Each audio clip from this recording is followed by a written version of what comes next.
Assalamualaikum warahmatullahi wabarakatuh. Perkenalkan, nama saya Khunaifi. Pada kesempatan kali ini saya akan membahas mengenai tutorial manajemen mutu produk perikanan yang diulas dalam PKM Industri Rumah Tangga Ikan Layur Kering di Desa Weru, Kecamatan Paciran, Kabupaten Lamongan, Provinsi Jawa Timur. Berikut adalah isi pembelajarannya.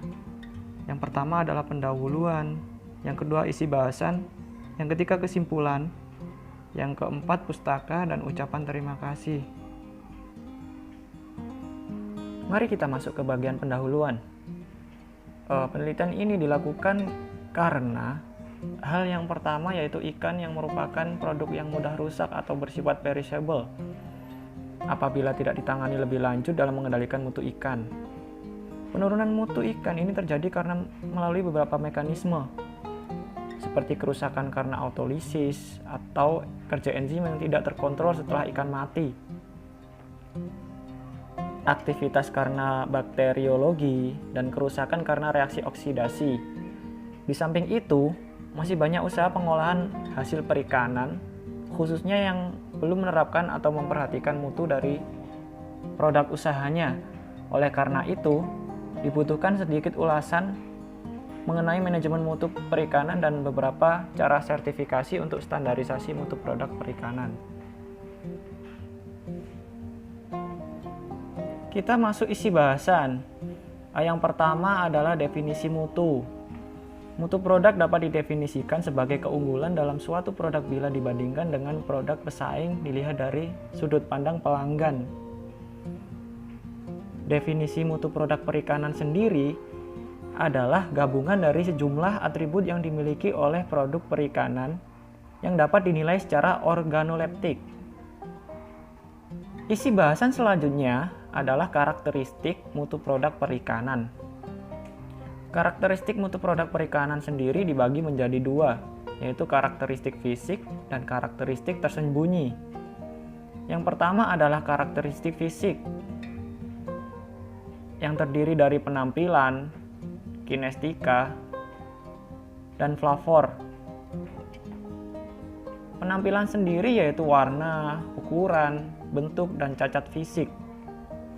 Kinestika yaitu tekstur, kekentalan, dan konsistensi. Flavor sendiri yaitu sensasi dari kombinasi bau dan cicip. Karakteristik yang kedua yaitu karakteristik tersembunyi, yang berupa nilai gizi dan keamanan mikrokimia. Isi bahasan yang ketiga yaitu faktor yang mempengaruhi mutu perikanan.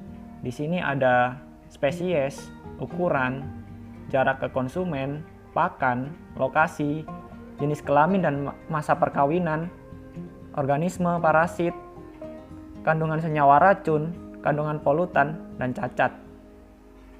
Berikut adalah keterangan dari beberapa faktor tersebut. Faktor yang pertama adalah spesies, yaitu pengaruh spesies terhadap mutu adalah kecocokan olahan yang akan diproduksi. Misal ikan kakap lebih cocok diproduksi menjadi file daging dibanding dengan ikan nila.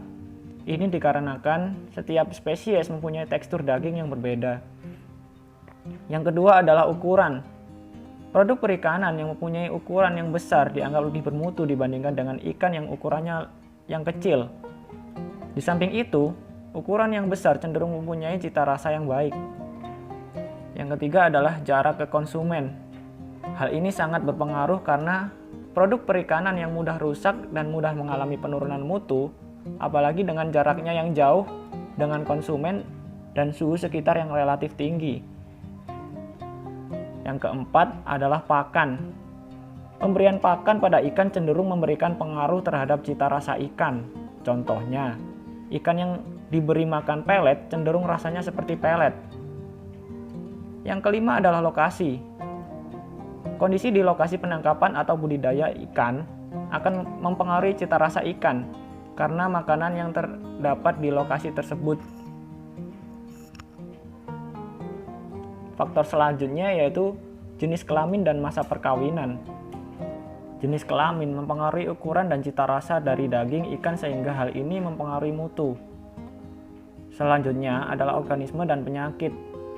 Ikan yang terserang penyakit nyata menurunkan kualitas dari ikan tersebut. Selain itu, ikan yang terserang penyakit cenderung lebih cepat rusak. Faktor selanjutnya yaitu kandungan senyawa racun. Produk perikanan yang diolah dengan cara yang tidak benar dapat membahayakan orang yang mengkonsumsinya. Pengolahan yang tidak benar dapat menimbulkan atau tidak dapat menghilangkan racun yang terkandung dalam bahan perikanan. Selanjutnya yaitu kandungan polutan. Formalin dan boraks adalah polutan yang berbahaya dan banyak dijumpai pada produk perikanan. Faktor yang terakhir yaitu cacat. Beberapa produk perikanan mempunyai tampilan yang cacat dan kurang menarik. Hal ini sangat berpengaruh terhadap mutu produk. Isi bahasan selanjutnya yaitu ciri-ciri ikan segar dan tidak segar. Dilihat dari matanya, ikan segar cenderung cerah, bening, cembung, dan menonjol. Sedangkan ikan busuk itu pudar, berkerut, cekung, dan tenggelam. Yang kedua dilihat dari insangnya. Insang ikan segar cenderung merah, berbau segar, tertutup lendir bening. Sementara insang ikan busuk yaitu kelabu, berbau asam, tertutup lendir keruh. Ciri yang ketiga yaitu dilihat dari warnanya. Warna ikan segar cenderung terang dan lendir bening.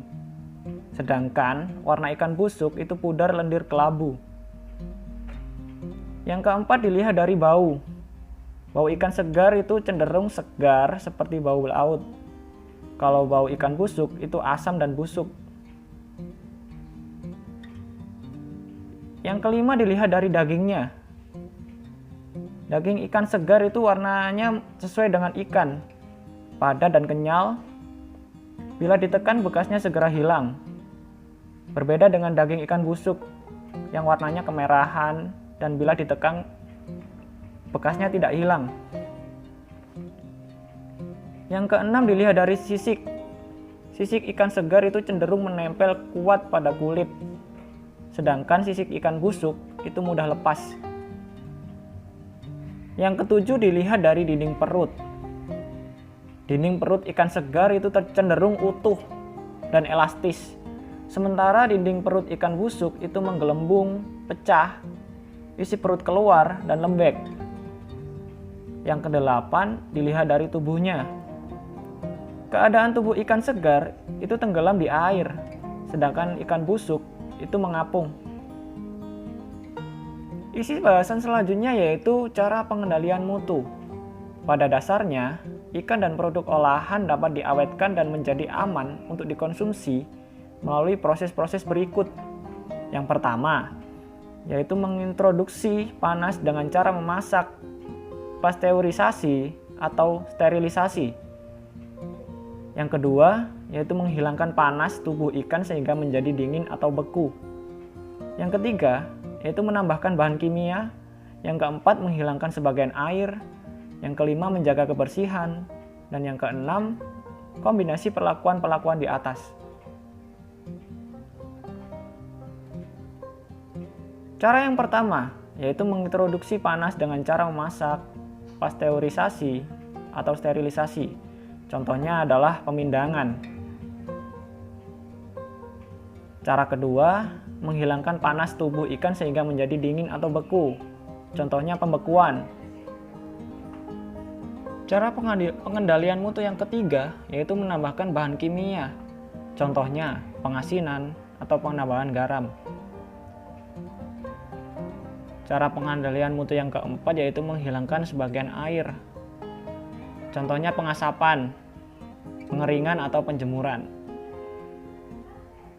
Cara pengendalian mutu terakhir yaitu kombinasi. Contohnya pembuatan ikan asin yang sudah digarami lalu dijemur.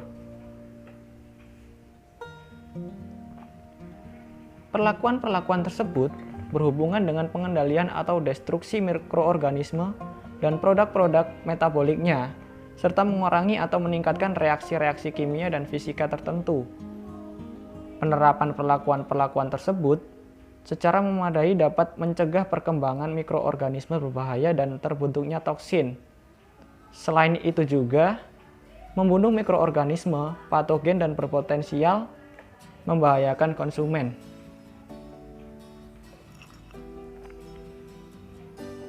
Kondisi yang perlu diperhatikan di dalam penanganan produk perikanan adalah sebagai berikut. Yang pertama, hindarkan kondisi-kondisi yang mungkin merangsang pembusukan ikan. Yang kedua, kapanpun apabila memungkinkan, lakukan prosedur-prosedur yang dapat memperlambat pembusukan. Yang ketiga, hindarkan atau minimalkan kontaminasi ikan dari penyebab pembusukan. Yang terakhir, pindahkan ikan tanpa ada penundaan pada setiap tahap proses dan pantau waktu yang diperlukan pada setiap tahap. Cara pengajuan mutu produk. Di sini ada 3, yaitu PIRT, Badan POM, dan MUI.